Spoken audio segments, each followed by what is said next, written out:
episode 56. We're one day away from the new year, and we're all excited, right, Kyle? Yeah, super excited for 2015. Oh, yeah. It's gonna be great. Because it's my birthday tomorrow. Oh, oh, oh. Yeah, but who cares about that? Yeah, no one. Because we all care about the Vita. That's right. And the Vita's birthday is not January 1st, so why do we care? Yeah, screw Tyler. Oh.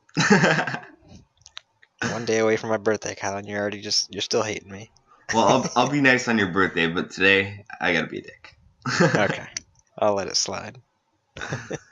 Anyways, that Vita. I've been playing one game nonstop, and it's not even out yet. Can you guess what it is, Kyle? Oh, Hyperdimension Neptunia 2? You're correct. Look at you. There we go. I don't know how much I'm allowed to talk about it, but I've put over 10 hours into it already. And yeah, I have a video up on my YouTube channel if you want to check it out. I was allowed to make a preview of it, so I did a 30-minute preview on the game itself. It's fun. Gotta play more. I don't have no idea how far or how long the game is, but yeah. Other than that, I played a little bit of The Wolf Among Us. I'm pretty far. I think I forgot how far I was already. Oh, halfway through episode 4, and also been playing some Final Fantasy X, a little bit of Minecraft, not too much, just a little bit. And it's something else that always slips my mind. What was it? I can't remember. What about you, Kyle? What have you been playing? Alright, well, I guess still my main time eater has been Tales of Hearts R, although I'm happy to announce that I have finished it. So look for my review very soon. Woo! Yeah.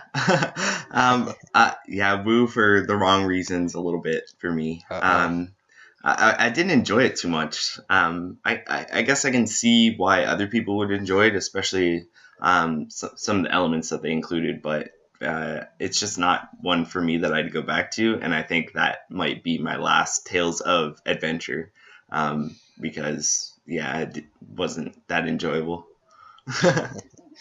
That's unfortunate. Yeah, I checked my game clock, and finishing the game clock reads 32 hours. There is no way that I only put 32 hours into that game. So all those reloaded saves and stuff that, I had to go back a couple hours or, fight the boss 12 times over before I beat him, and every time you lose, it asks you to reload your save. Stuff like that. Yeah. I bet you have put over 60 hours into the game. So be prepared to put in, twice whatever the clock says to get to the end, unless you've played it before, because it's kind of ridiculous, and you'll hear why in my review. Other than that, it was the holiday, so I did take the time to play some other stuff and actually crossed 2 games off my list. So I got into The Wolf Among Us, which Tyler was already playing before me. However, I've finished it and beat him to the end, and also to the platinum. So that is my most recent platinum. And also I started up Proteus, and I kind of enjoyed it, even though it was something that I didn't think I was necessarily going to enjoy, and kind of only started up because I heard the trophies were easy, but I ended up 100%ing that, and I enjoyed it, even though some of the trophies were a bit of a bore to get, but yeah. Nice. So those.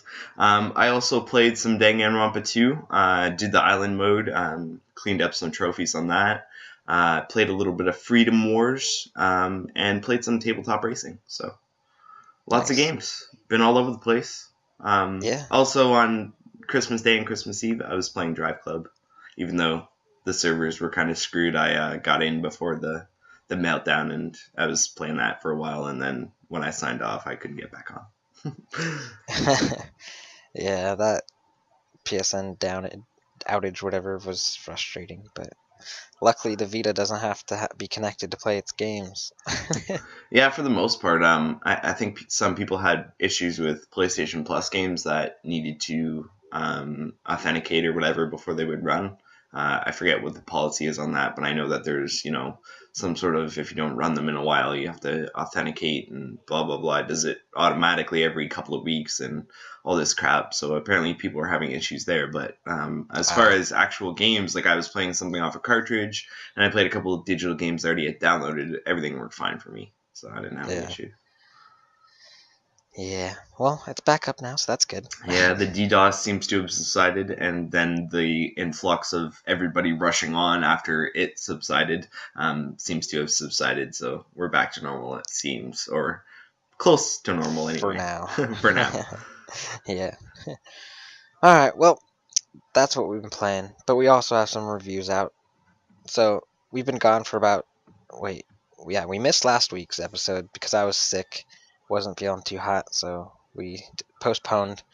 So we got some good news to come up, and we've got a few reviews here. So what do we review the past 2 weeks, Kyle? All right. Well, first up, we've got Resogun, which was reviewed by Liam, and he gave it a 5 out of 5. So, yeah, that's a pretty damn good score. This is what he had to say about it. Quote, Resogun has transferred perfectly to PlayStation Vita and will provide players with hours upon hours of fun and frustration. Any fears of performance issues with the Vita version have been crushed, and it is an absolute must-own for any Vita owner. Resogun doesn't only play amazingly on Vita, it feels at home on Vita. End quote.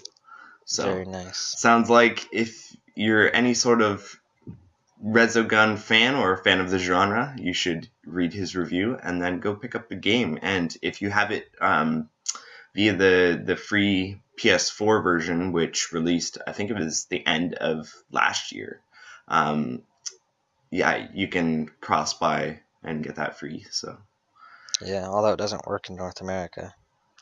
What, the cross buy doesn't work? No, not that. The game. Oh, yes, it does. Doesn't work. Yes, it does. It does now. Well, there's a workaround. I don't know if they've patched the issue, but it's basically a license verification issue. And there's a bit of a workaround that you can do to get around that and get back playing. Yeah, I heard about that, but I can't do that now. So for me, it doesn't work, and I'm too lazy to try again. Maybe it will work. I should download it again and try it. Well, anyway, either ways, I'm sure they're working on the issue, and I know XDev is pretty competent, so hopefully we'll see something soon. Although I still don't understand how that doesn't get, figured out before release. Like it was probably something to do with, like, I know when games aren't released and like they're loading on different systems, right? Like most of the time you're loading a game that's pre-released on a dev system. The dev system probably doesn't have the same checks that a regular system does. So when it's looking for things like that, it could be overlooked. Why would they do that though? Why would they remove features from? Well, it's not a feature removal. It's something for the devs, because like if a dev is working with a game that's not finished and it's unsigned code, if it doesn't have like all those parameters, then it wouldn't run. So removing the checks for them allows the dev to like easier build a game that he can test and then re-edit. You know what I mean? It's more of a dev thing than something that has to do with somebody who would regularly use that game. Yeah, well, I guess it would then fall onto like, why doesn't QA find this problem? Yeah, I think that might have been an issue with either, their system being an admin level system or, testing it on dev unit, because, I mean, when you're testing for stuff like in-game bugs, yeah, you're going to find it on QA like that. But if you're testing for something like a check that happens when the actual Vita that somebody, outside the dev system bought and it, purchased a game and stuff, that's an extra something that they may not have checked. Although I agree that it should be something that they should check. Well, it's frustrating because as this review that Liam gave, a 5 out of 5, everyone on the North American PlayStation Store is giving Resogun like 1s and 2s because it's not working. So I mean, a average Joe that goes in here is like, oh, Resogun, oh, that's a terrible rating. He has no idea that the game is actually a 5 out of 5 because everyone else is giving it ones and twos because it doesn't work. Yeah, I guess Like that's it's like it's something it's not the major. greatest. Yeah, it's definitely not the greatest thing to have happen when you launch a game, and especially for getting the word out about how good your game is, because that's one of those things that causes misconceptions. And I mean, it's something stupid that it should have been checked and should have been, dealt with beforehand. But at the same time, are you going to let that, take your peg down of something that's really great? And when I'm sure like Liam didn't have these issues or he would have Yeah. wrote about them. So, Well, it worked fine for Europe. It was only a North American issue. Yeah. So it makes sense that it worked just fine for him. Yeah. But it's still weird. But anyways, let's continue on. What else did we review, Kyle? All right, moving on to the next review. We've got Fly Hunter Origins, which was reviewed by Colin, and he gave it a 3.1 out of 5, saying, quote, Fly Hunter Origins has well-written characters and fun level design, but performance issues held it back from being a great PS Vita platformer, end quote. So I haven't personally played this one, so I have no idea about it, but it seems like that was the consensus from everyone who I kind of saw who wrote about it. I don't know if you got this one or not, Tyler. I forget. Yeah, I played it. I And what do you enjoyed. think? I enjoyed like the cutscene style stuff, and it kind of felt like a Pixar movie, slightly like low quality, but still like charming. But then actually playing the game, I was just like, come on, what is this? Like your person runs, but it feels like they're glitching the whole time, but they're not. It's just a weird run animation that just feels clunky. And I just couldn't get over it. After a while, I was just like, nope, I'm done. I'm not even going to finish this game. So it's got basically animation mechanics that grate on you. Yep. It just Yeah, that feels way too sucks. weird. That sucks. It Yep. seems a lot of games have those kind of issues. Seems that, I don't know, motion is a problem. Yeah. Anywho, let's move on to the next review, which is actually a guest review. So Hatsune Miku Project Diva F2nd was reviewed by Stephen Guy, who is a guest reviewer. He can be found as Stefano on the forum and other places. And he gave it a 4.8 out of 5. And what he said about the game was, quote, Project Diva F2nd takes the previous game and builds upon it in almost every way, providing an increased song list, improved presentation, and new features such as English subtitles, demonstrating a real passion for the source material. The game can justifiably be considered alongside the all-time great rhythm games, end quote. So, high praise for Project Diva F2nd. Oh yeah. I don't know if you've played this one, Tyler. I have You? not. I've You been have very not. iffy on the game itself, but I don't know. I'm still a little iffy. Like everyone says it's so amazing, and this review says it's so amazing, but I'm just like, would I personally enjoy it? It's like fighting games for me. Like I hate fighting games, but they might be the best game in the world for that genre. But I'm just not gonna like it. Yeah. Have So you tried the demo, Tyler? yeah, I've tried the demo, and it was somewhat enjoyable. I was like, I could see myself liking it, but there's so many other games right now that it's just not a high priority for me. I hear you. I hear you. For me, it's definitely on my list. I'm definitely going to be getting it, but I still have Project Diva F to kind of muddle through. Yeah. And I haven't even really started it. So far I've only like played the demo to death, so I know I'm going to like the game because I enjoyed the hell out of the demo, but I just haven't got there because all these games in the way. But now that I'm done Tales of Hearts R, all I got to do is write the review for that, and then maybe a little me time for some game finishing. Yeah. Yeah, I don't know. Like music rhythm games, my favorite is, the ones that you actually play the instrument, like Guitar Hero, Rock Band. Like with Rock Band, my friend, he would download like metal songs that people don't really listen to, like not very mainstream metal songs. And I would be like, oh my god, this is like one of my favorite songs, and I would play the drums or the guitar to it. I'm like, I actually know how to play these on real instruments, and playing these on these fake instruments is a blast. So I don't know. I enjoy certain rhythm games, but who knows? One day. Well, hopefully. You never know. I've gotten you into other games, so Yeah. you never know what I can talk Tyler into. Here's my puppet, make him dance. Oh, All right. Well, moving on to the next review of the week, we've got Oddworld Munch's Odyssey HD, which was reviewed by Charlie, and he gave it a 3.4 out of 5. And what he said about the game was, quote, Oddworld Munch's Odyssey HD is an average platformer that does show its age on the PlayStation Vita. Still fun and humorous in parts, the game is arguably the weakest entry in the Oddworld franchise and only makes the wait for new and tasty seem a little bit longer.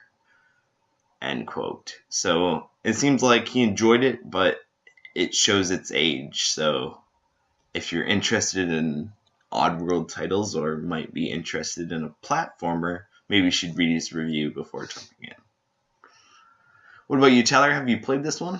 I have not. It has no interest in me. Yeah, I got Stranger's Wrath on PlayStation Plus, and I still haven't touched it. Yeah, I played a little bit of that, and I don't know. It's just too many other games to play. Played about a couple hours into it and just got sidetracked with something else. Probably feeding Yeah, worse. yeah, it's near the bottom of my list too. Not because I know like people enjoy it, but it's just something that's kind of not for me. Yeah. Yeah, need more excitement, I think, from my games. It doesn't excite me enough in the ways that I like. Yeah. Not enough boobs. Anywho, moving on to our last review of the week, we've got Boss, which was reviewed by Brad, and he gave it a 3.3 out of 5. And he says, Boss is a crazy and charming beat-em-up that is fun to play in short bursts. The gameplay begins to become repetitive quickly, but a wide variety of customization options helps to make things laughably fun. It's a lighthearted good time that manages to not take itself seriously at all. End quote. So, looks like he enjoyed it, but maybe it's not, the end-all to be-all for beat-em-up games. So, maybe if you want to read his review, and I know Tyler has played this one, so let us know what you think about Boss, Tyler. Yeah, this short little summary pretty much sums it up perfectly. I mean, it's a fun little game to play quickly, but anything over like 20 minutes is kind of just repetitive and boring. So I mean, if you want a little game to just hop in to take your mind off of something or whatnot, grab it. All right, there we go. I think that's all for reviews this week, so. Oh yeah. All right. Well, so we were not here, like I said earlier, last week. So we got some new releases from last week that you should probably already know about if you check the store within the last 2 weeks. But we have Broken Sword 5, The Serpent's Curse Part 2, Field Runners 2, Resogun, and Switch Galaxy Ultra. And you were saying that nothing released in Europe, right, Kyle? Right, so those are all North American releases from the 23rd. We didn't get a store update on the 24th for Europe, so. Yeah. So let's head on to that news that we got. We got a few. We got 19 stories. So let's pump through it. First up, Steins Gate is coming to the west sometime in 2015, and hopefully it will be more than just a digital download. Geraint Evans, the head of marketing for Steins Gate publisher P-Cube, recently told a number of gaming outlets that he is opposed to having the game come out as digital-only title. They are looking hard into trying to get the game available in a physical form at retail as well, but as of right now, there's nothing official. The game is currently available on PC with the English translation done by Just USA. When asked if the PlayStation Vita and PS3 translations would also be handled by Just, Evans could not confirm that at this time. We'll have more information on Steins Gate as we get closer to the launch later in 2015. And I know Kyle's excited for that one, right? Oh, Kyle's dead. Kyle no longer with Sorry, us. dude, I was on mute and this is touch, so it takes me a second. So yeah, I'm excited for Steins Gate. I watched a bit of the anime, but I didn't get too far into it. It's kind of on my list of to do. So if there's a game coming out, I'd kind of rather play that because visual novels are kind of interactive games, and they're kind of part movie, so maybe I can choose my own adventure. There you go. It's your jam. That's right. Alright, next up. Idea Factory International has confirmed that the action game spin-off of the long-running Neptunia series will be coming to the West sometime during spring 2015. Developed by Tamsoft, the same company who's responsible for centering Kagura Shinobi Versus, the game features very similar gameplay, including mechanics like destructible clothing and customizable characters. Look forward to that in just a few months. Alright, next up. You want news on God Eater 2 Rage Burst? We've got a whole bunch you should really have a look at, covering the game, the demo, and more. Speaking of the game in general, the latest Famitsu leak describes 3 new origami, each having parts on their bodies which closely resemble God arcs. These abnormalities are reportedly due to a corruption brought on them by the spiral tree, and have manifested as follows. Razitsu Kongo is an origami that looks like a fusion between a standard Congo and a boost hammer. Caligula Zeno is an origami described as resembling a Rufus Caligula and a charged spear mixed together. Mukuro Kyubi is a Kyubi variation mixed with a short sword. Alright, so now you're maybe a bit more excited for the game, but what about if you're already played, oh my god, I can't read right now, played the original? There's some good news and some possibly bad news. Though the majority of God Eater 2 save data is able to be carried over to Rage Burst, it appears that some equipment will be replaced with the new title's equivalent item instead of a direct 1-1 transfer. Details regarding the transfer are as follows. Items, materials, clothes, and again, most equipment will carry over. Composite cores will be converted into cash. Any money will be transferred over in full. Party members' growth will be dictated by the level they were at in God Eater 2 save. Character creation will be unlocked from the start. Blood arts and blood bullets will be transferred over with their awakened percentages intact. Records for amounts of avatar card weapon usage, origami extermination, and times an NPC is brought into a combat party will be kept. Code names cannot be changed. Save data with a difficulty level of 7 or higher that's unlocked will start Rage Burst at level 7 and can also attain rank 7 Kuragain. Trophies for Rage Burst are completely redone, meaning none from the original game will be transferable. A downloadable demo for the title will be released prior to the game's launch on February 19th, though no solid date has been announced, and will be able to support the import at the aforementioned date from the PSP version of God Eater 2 as such. It will be possible to carry over your data from the original through the demo and into the full game on release if you so wish.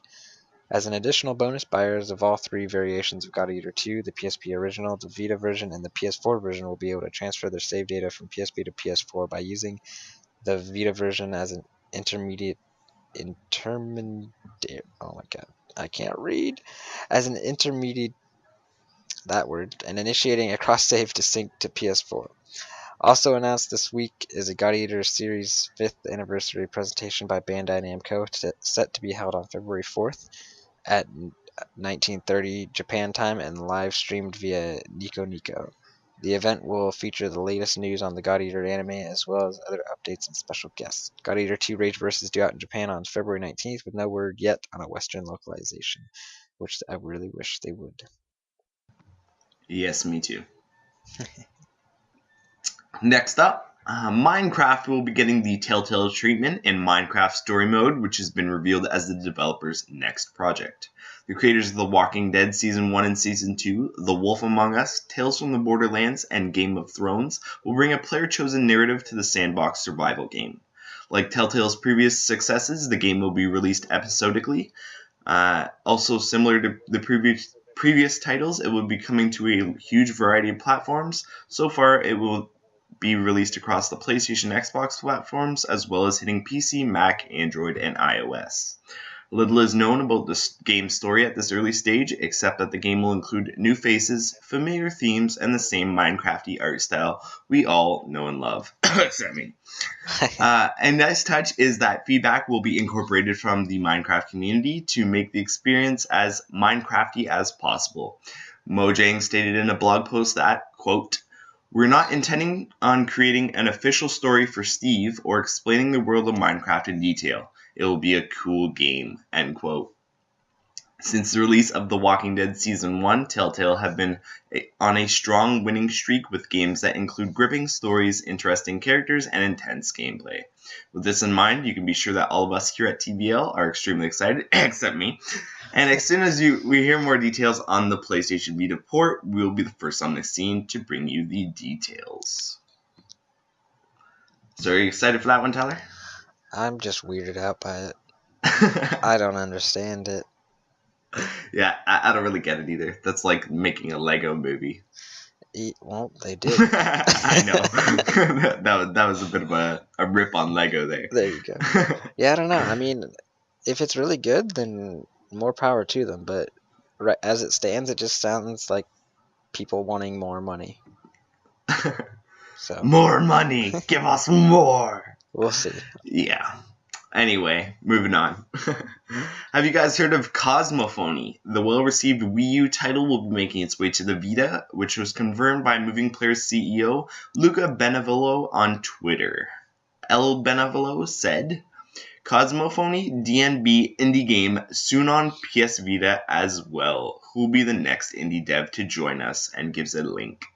Described as an intense rail shooter, Cosmophony will test your reflexes and listening skills. Find your way in the levels built around the drum and bass beats of DJ Salaryman. We don't have any other details at this time, but we will let you know when we do.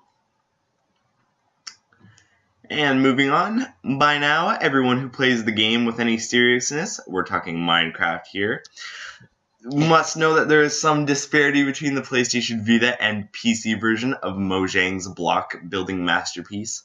But this difference, although perhaps a tad annoying, does offer us a great look at what to expect somewhere down the line. Scottish developers 4J Studios have issued many updates to the console edition, bringing it over to the closer, bring it ever closer to the cutting-edge PC version. But as for this most recent patch, it brings us to the equivalent of PC version 1.6.4. One of the more common things I see being asked, this is Paul speaking here, not me, is about when we will see horses, and thankfully that answer is now. That is not all that's included in this latest update, however, so let's have a look at what exactly is new. The obvious place to begin is with the new mobs that can be encountered. This starts with the aforementioned horses, but also expands to donkeys and mules. These type of animals being helpful traversing the vast open spaces, carrying equipment, or just tying up if you see fit. In Minecraft PS Vita, you also get a few new items to go with this useful mob, with hay as a food source, a lead to tie the animals up, or even some horse armor. Give yourself a clap if you get that reference. A second type of mob that has been introduced is the bat, which are a passive species spawning naturally in low-light environments below ground level. They don't drop anything, nor do they give experience, but it's nice to finally have them, right? As always in Minecraft, not everything you encounter is helpful or neutral, and this latest update has also brought witches, wither skeletons, and the wither. Witches love to cause chaos and throw potions at you to inflict harm, so dispensing with them should be a good idea. Wither skeletons are a more deadly version of normal skeletons, which appear typically in nether fortresses. As for the wither, it's a mob that you create from soul sand and wither skulls in a similar fashion to crafting golems. A three-headed monstrosity. You'll want to stay clear of these unless, of course, you want a nether star, another new item. But seriously, only create these if you have to, as they will decimate everything around you. A fair few other additions have found their way into this update as well, including hardened and stained clay are now available, which means you can now craft your structures with stronger colored blocks instead of the highly flammable and more vulnerable wool. To do this, you simply cook the clay block in a furnace and apply a dye of your choice. The full range of colors are available. You can also merge coal and redstone into blocks if you so wish to save some space in your storage. A plethora of new gadgets are available with droppers and hoppers, which act as storage and dispensing devices. Daylight sensors, which are essentially solar panels.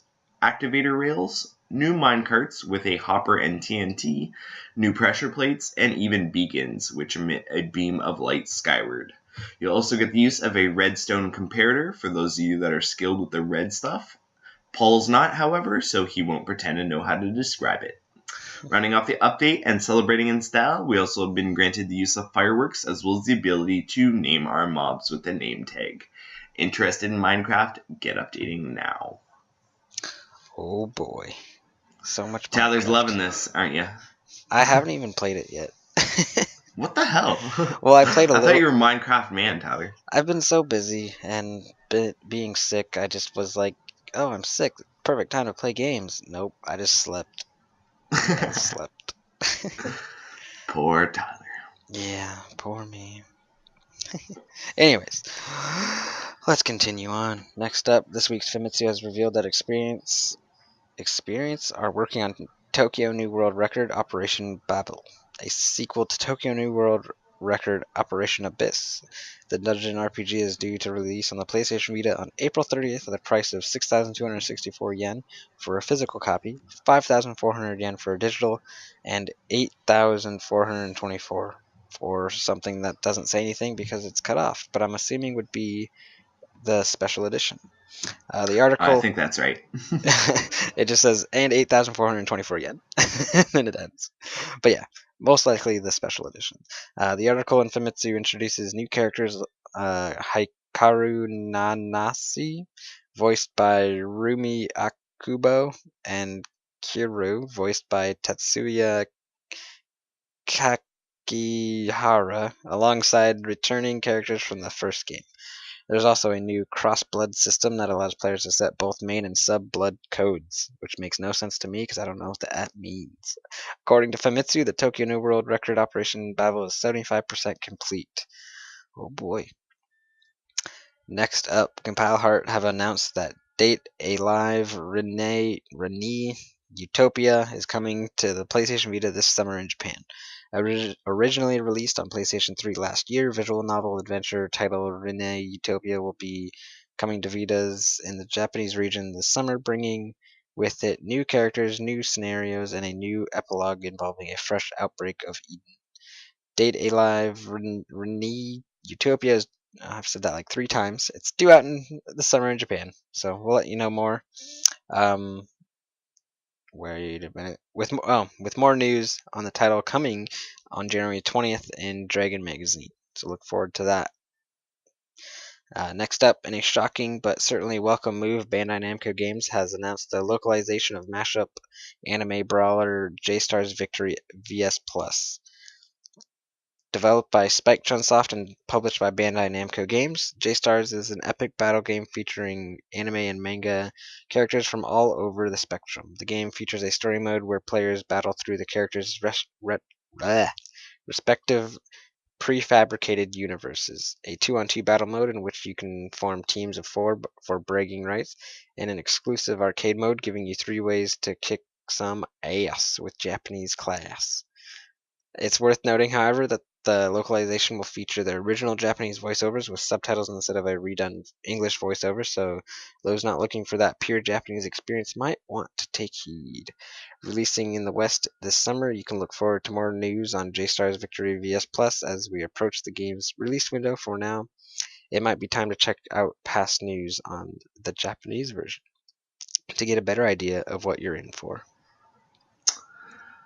Bandai Namco are bringing the PlayStation Vita heat, announcing One Piece Pirate Warriors 3 for release in the West. So they just announced J-Star's Victory vs. Plus. Now One Piece, they're on the roll. In Pirate Warriors 3, fans will experience an original story featuring Luffy, taking him through numerous chapters and even up against well-known foes, including the Dressrosa arc and the heavenly demon Don Quixote Doflamingo. In addition, a new scan from the weekly Shonen Jump magazine has confirmed co-op for the game, the scan showing various pairs teaming up to duke out enemies on the battlefield. Luffy and Law and Sabo and Luffy are the pairs shown, fighting enemies during the series' Dressrosa arc. The scan also confirms that the game's story will cover events from the past, leading up to the current events in the manga. This includes things we saw in previous games, as well as some new stuff that hasn't yet been playable. One Piece Pirate Warriors 3 is due for a localized release this summer in the West, so keep an eye on TVL and we'll give you more information as it's revealed. And Falcom has announced the next installment of their Evolution series, and it's going to be The Legend of Heroes Trails in the Sky Evolution for PlayStation Vita. Both Famitsu and Dengeki PlayStation Magazine have revealed the new title, which should be arriving in Japan sometime in 2015. Trails in the Sky Evolution will feature an array of upgraded graphics to include high-definition resolution for graphics, improved facial expressions and animations, and remastered movies. There will also be several enhancements to the audio, including full voiceover work and a new arrangement for the music. There's no mention of an expanded release for the game beyond Japan, but we'll bring you more if it's revealed. And Famitsu is at it again, as it has revealed that Spike Chunsoft are bringing Shiren the Wanderer 5, originally launched on the Nintendo DS in December of 2010, to the PlayStation Vita as Shiren the Wanderer 5 Plus. Adding new elements such as widescreen and trophy support, the ability to look around using the right analog stick, and additional dungeons, there's been no release date yet announced for the game, but as soon as we have more information, we'll be sure to keep you updated. That was dramatic. Sorry, my computer was like, ding, you have a certain amount of power left. I was like, whatever. Had to touch the OK button before I could read the rest. Yeah. I gotcha. Alright, next up. Bandai Namco announced a demo for the regular At Magic High School Out of Order, making it available in Japan the same day as the game, December 25th, so that's already out. Announced via a Sword Art Online X, the regular At Magic High School Nico Nico live stream. The demo will support ad hoc multiplayer if you're lucky enough to have someone local to play with. That was a pause. In addition, Japan is also getting a limited time Christmas style irregular at Magic High School custom PlayStation Vita theme available only until January 7th. So you have 7 days.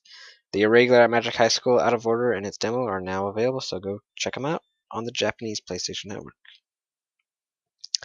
Next up, Koei Tecmo have announced Deception 4, Another Princess, in a recent issue of Famitsu, and we've got some details courtesy of Famitsu.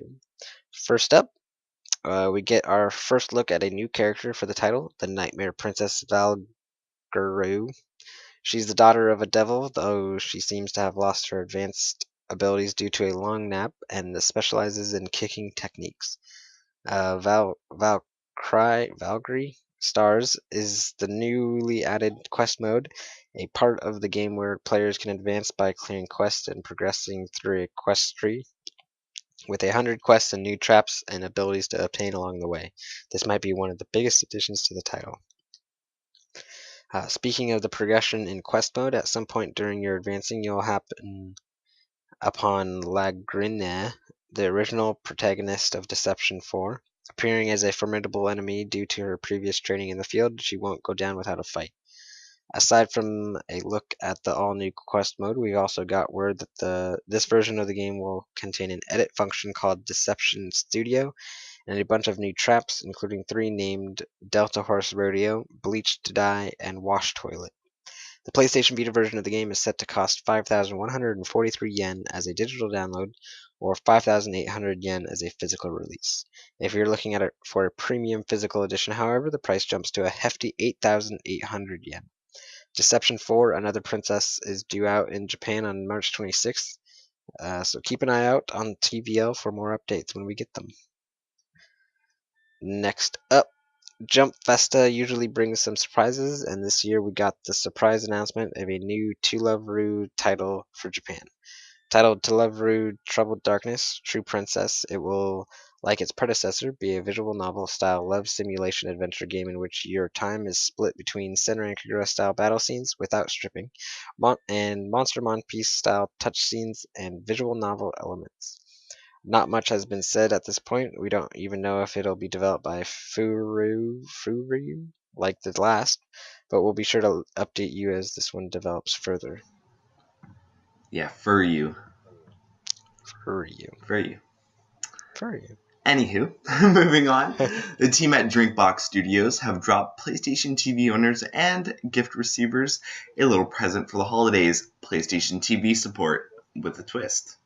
That's right, folks. As of this reading, you're now able to download a 75 megabyte update, which will enable full PlayStation TV compatibility for Drinkbox's awesome platforming brawler Guacamelee, as well as adding the ability to play 2-player co-op locally with 2 DualShock controllers. Here's the official word from Chris McQuinn at Drinkbox Studios. Quote, "Our free update to Guacamelee Vita is now live, making the game fully compatible with PlayStation TV and adding 2-player support on it as well. In addition to the PlayStation TV support, other fixes and tweaks have been made in the update and are as follows from the V1.04 changelog. Fix to prevent certain trophies unlocking themselves, some background art tweaked, fix for a crash possible in Inferno Challenge 17, and fix for completion percentages being incorrect." Are you guys excited to play some PlayStation TV co-ops this holiday, or rid yourself of one of those bugs? Throw us an email and let us know how you're finding it, because I haven't had a chance to try it out yet. Next up, Capcom have revealed details on the new mode for Resident Evil Revelations 2. Revealed back in early December at the PlayStation Experience, Resident Evil Revelations 2 will be hitting PlayStation Vita in 2015. Capcom have announced details on a new mode for the game known as Raid Mode. Check out the official details as follows. The history of Raid Mode. Raid Mode began as an action-packed shoot-and-loot style additional mode in the previous Revelations. Players battle their way through an army of enemies on multiple stages in order to collect more powerful weapons. These weapons can be customized to their liking and then used to take on harder stages with even stronger enemies. That finely tuned and satisfying gameplay loop kept many a player entertained for hundreds of hours, even after they had finished the game's main campaign. The Raid Mode in Revelations 2.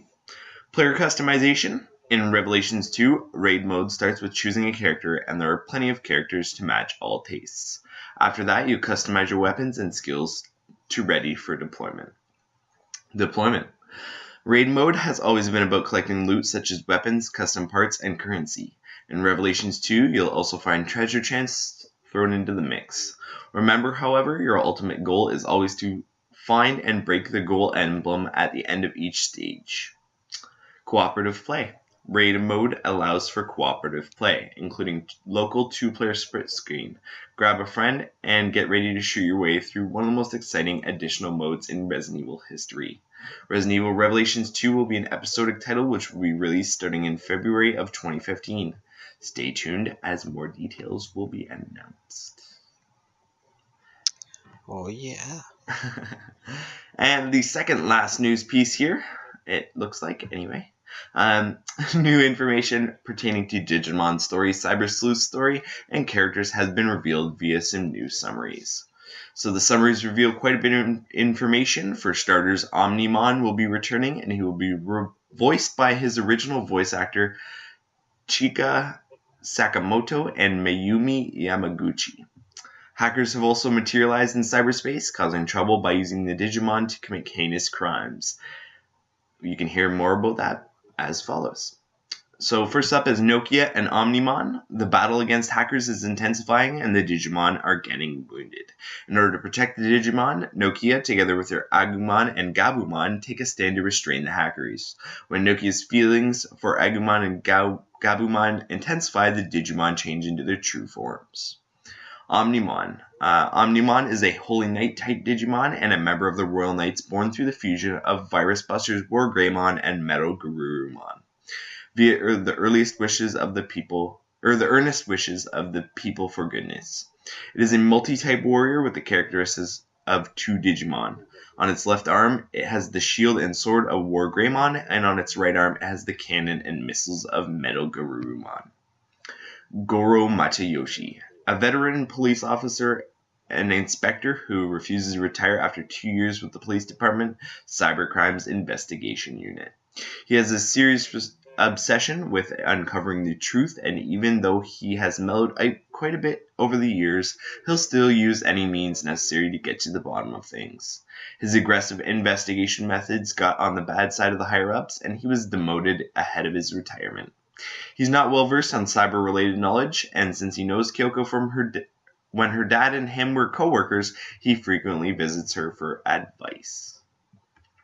Hackers. Hackers who use Digimon to commit crimes appeared in cyberspace. The hackers team up and start various conflicts to benefit their groups.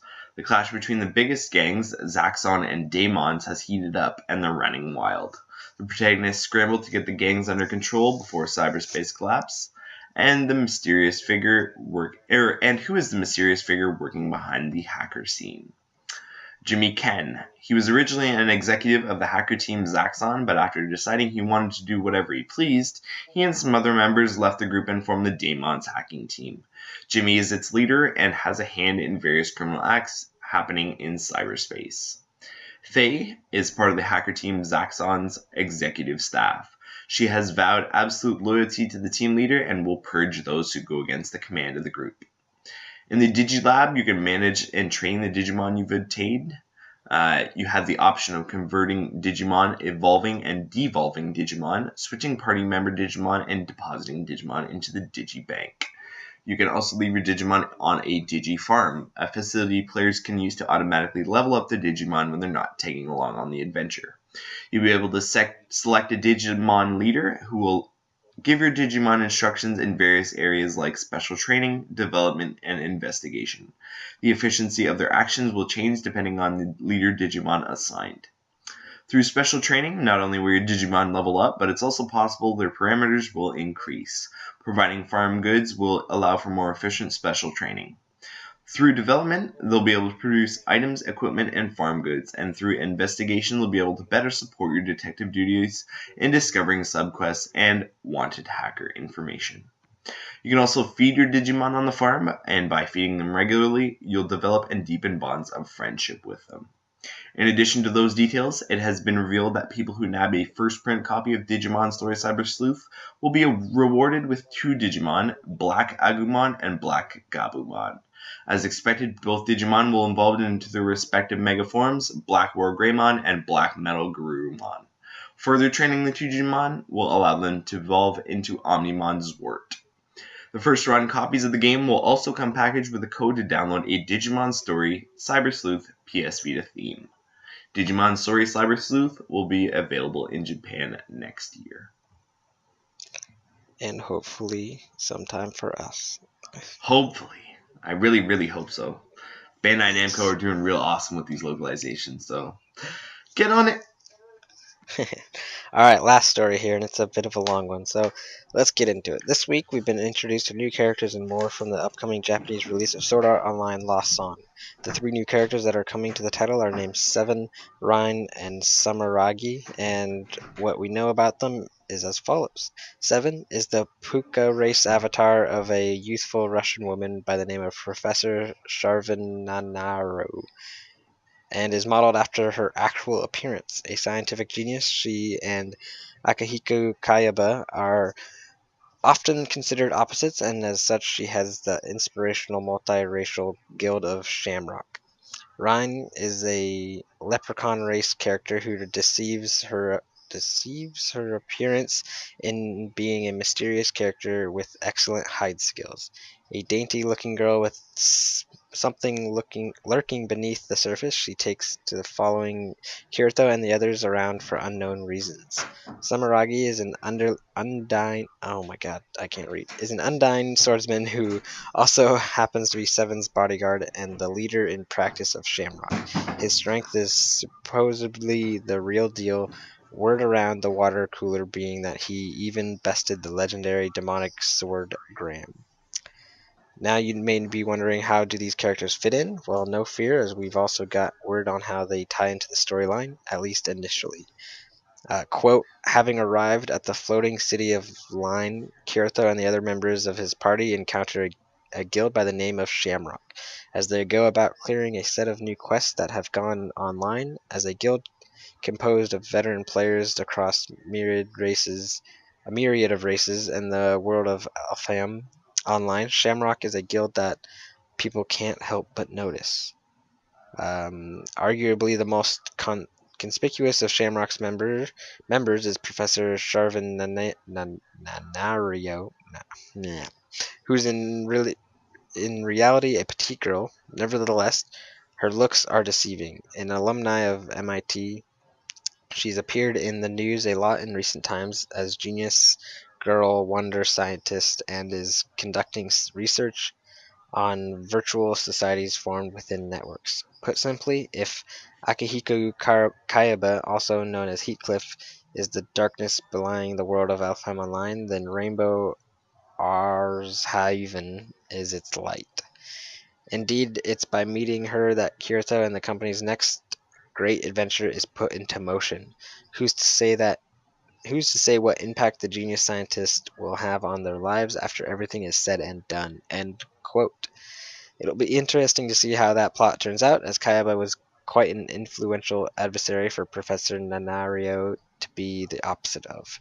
Moving on to the other announcements, we get word of the basic actions included in the title. Standard attack, a basic attack useful for combos. You can connect these to strong attacks and sword skills. Strong attack, a more powerful attack when used in combination with standard attacks. You can link them with sword skills. Step, a step action that consumes stamina used to jump left, right, back, or forth to avoid enemy attacks. Jump, a jump to reach enemies that might be a little higher than you, mainly useful in dungeons. Sheath sword and drawn sword. When your sword is sheathed, you can use magic, but when your sword is drawn, you can attack with your weapon. Guard, an action to block enemy attacks, however guards can be broken if the player takes too many hits. Dash, a dash attack that consumes stamina. When you're flying, this increases the speed of your flight. Use of skills. Skills are available for use with your basic attacks and steps. When you're using a sword, you can use sword skills for sword-based magic attacks. Switch. During the middle of your attack, you can initiate a switch. This is possible both on the ground and in air, and changes the opponent's target from you to whoever you switch with. Most of those actions are returning from Hollow Fragment. However, there are a few clear additions which have to do with Lost Song's new elements, including flight. It does, however, make one wonder how high will the learning curve be in this new iteration. Hollow Fragments was pretty high to master all the main systems, and if this one is any higher, that might not be such a good thing. Next up is some details on the game's online mode. It has been revealed that you can choose a character and join up with up to 15 additional players in a lobby for chat, taking a maximum of 3 additional participants from the lobby into a quest with you at that time.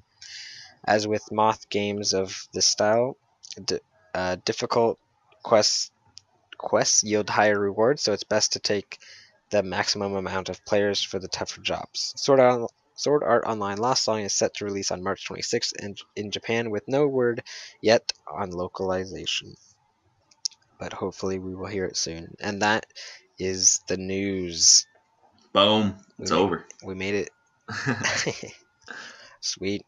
Let's jump into those talking points. Alright, so as usual, we like to talk about announced and released games out for the week. So what looks good, Tyler? Of course, what I just read. Sword Art Online Lost Song. It sounds better and better whenever we learn more stuff about it. God Eater 2 Rage Burst, I would love to have that localized. Pretty much anything Bandai Namco is working on, I want them to bring over. They've got a list of games, and that list is a list that I have myself that I want them to bring here to us. Steins Gate, that's coming, so that's good. And I'm not the biggest visual novel person. There's a couple that I enjoy, but normally if Kyle's interested in it, then I will be interested in it. What else?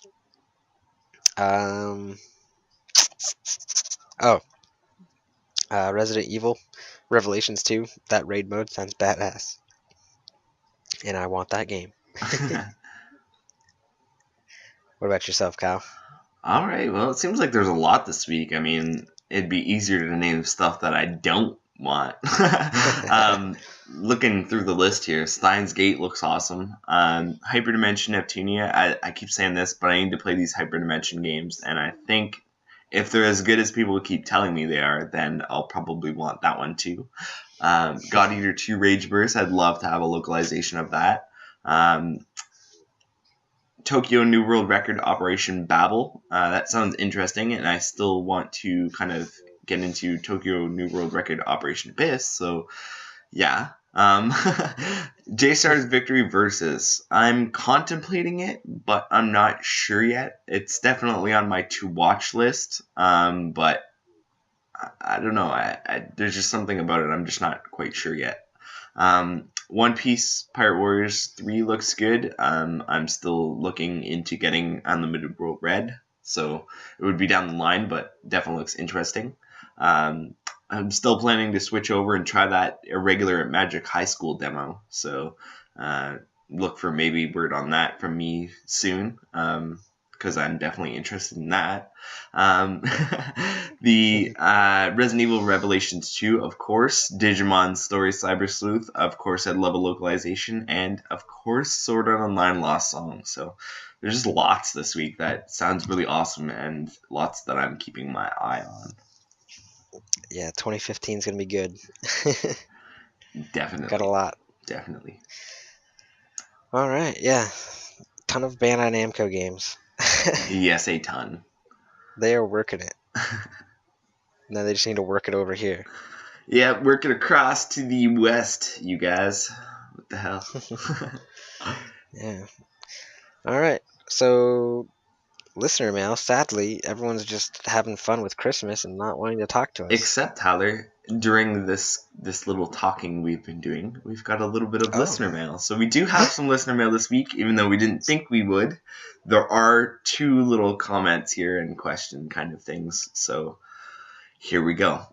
First up, we've got Nonspo at NONSCPO, and he asks us from Twitter, what are your thoughts on Hyperdimension Neptunia Rebirth 2 getting announced for Steam release before it's been released on Vita? Do you think it will hurt sales for hardware and software? So what do you think, Tyler? Okay, is it releasing before it releases on Vita, or is it just it's been announced that it's coming to Steam? I'm not sure, but I mean, because it comes out on the 27th on January. Yeah. For Vita. I don't know. Let's go to Google. What does Google say? I saw this. I actually got this email too, but I already deleted it because I was like, oh, Steam. All right. Yeah, I generally don't look at them when they mention something other than Vita. To Steam announcement. What do we see here? All right, here we go. Looks like Rebirth 2. Cha-la-la-la.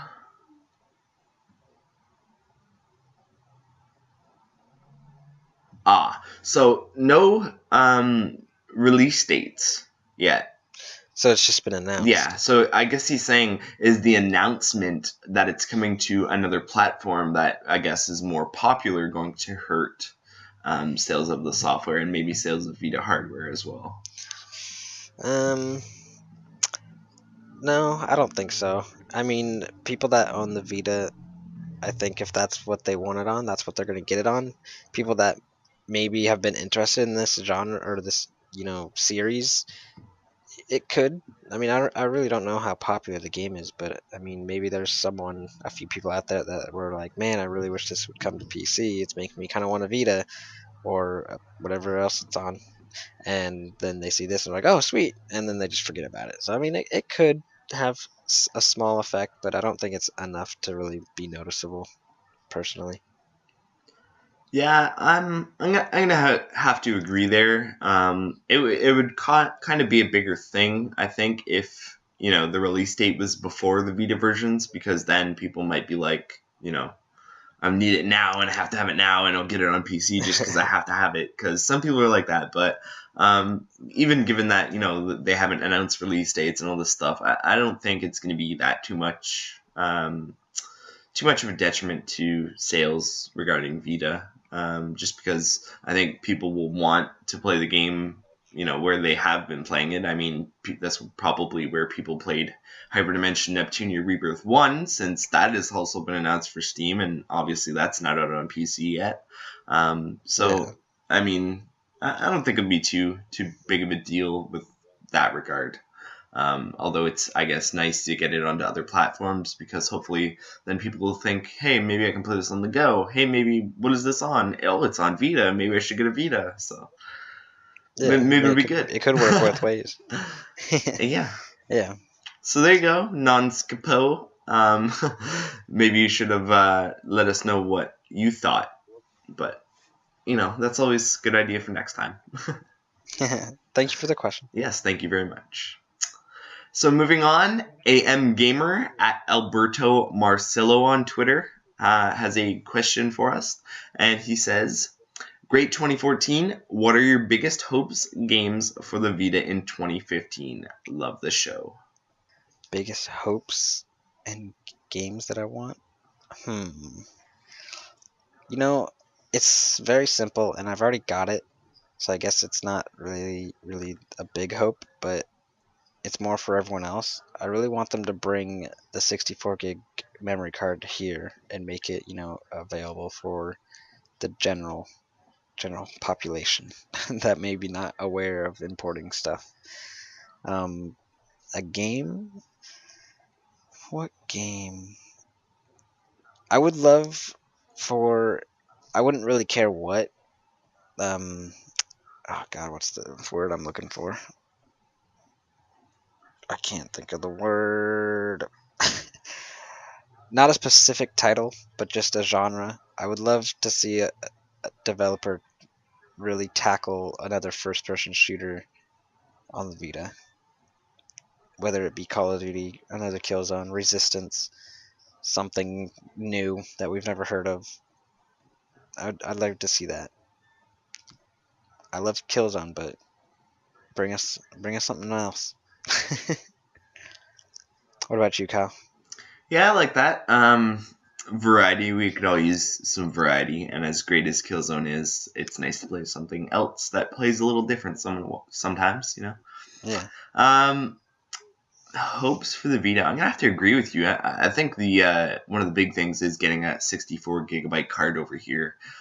Even for me, I'm not super big on importing, and I kind of only do it as a last resort. So it was kind of a bitch for me to pony up that money and do all the little work to get it there and all this stuff to order mine from Super UFO. But it arrived timely and works good, so it was worth it. And I'm hoping that maybe it'll make it easier for people over here in the West to get it, even if it's ordered from the Sony store or something, because I know certain things maybe not that easy to sell in a store, but I know there's demand out there, so somehow over here selling them would be great.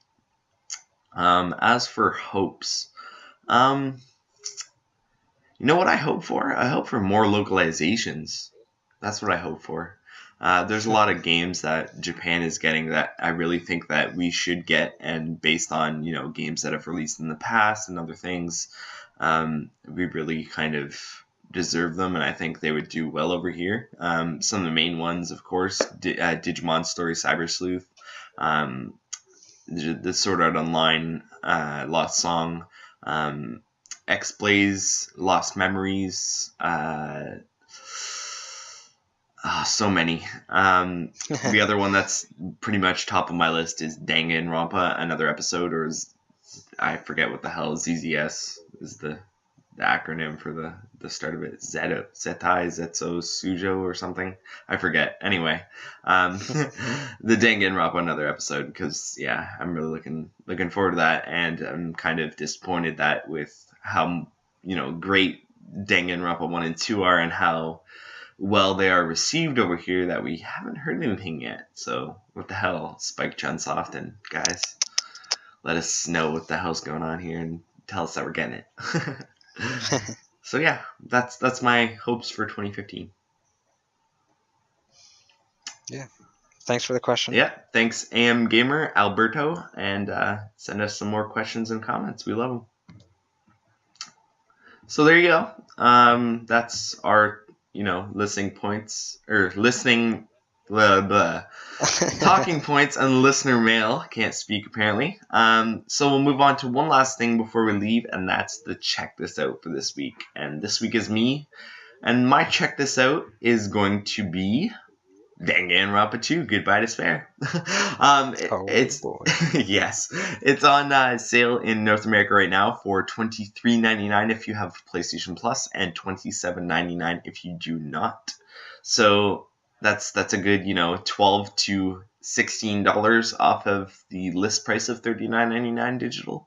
So if you want a deal and you don't care if it's digital or physical, there you go. There's a deal. Runs to the 7th. Go get her. I still need to go get her. You do, Tyler. You really do. Really, really, really, really, really do. I know. I will. Really. Eventually. Really do. Oh, I will. You better, Tyler. Maybe if I get some decent money for my birthday tomorrow, I'll pick it up. You better. You better. It'll be that game that I start hounding you about, like Soul Sacrifice Delta. Yeah. All right. Is that all you wanted to say? Is there any other games you were going to mention? There really isn't. There's not a whole lot going on right now. We haven't had anything announced, and I know we've talked about quite a few of the games in the past. So, that sounds like right. the best deal for right now. Yeah, go grab that Dan game. We're out of here then. Yeah. All right, so you can find all the stories that we talked about on the VitaLounge.net. We're all on Twitter at the Vita Lounge. I'm at Mr. PSVita Reviews. Kyle is at Teflon Tactics. We're on Facebook. Just search the Vita Lounge. We are also on YouTube, youtube.com/loungeplay. We post lounge plays up, the VitaCast up there, and we post some trailers of games that are coming out. And we posted a recent one of games coming out in early 2015. So if you want to check out some of the games, we didn't put all of them, so just keep in mind when you're watching this that this is definitely not all the games coming in the first part of 2015. So just check that out and see if there's anything you're interested in. Also join the forum, thevitalounge.net/forum. Sign up, join the conversation, introduce yourself. Yeah, we're on iTunes. Subscribe to us on there, rate us, let us know how we're doing, and we are out. Later, Gators. Happy holidays. Happy New Year. Happy New Year indeed. Whee! Whee!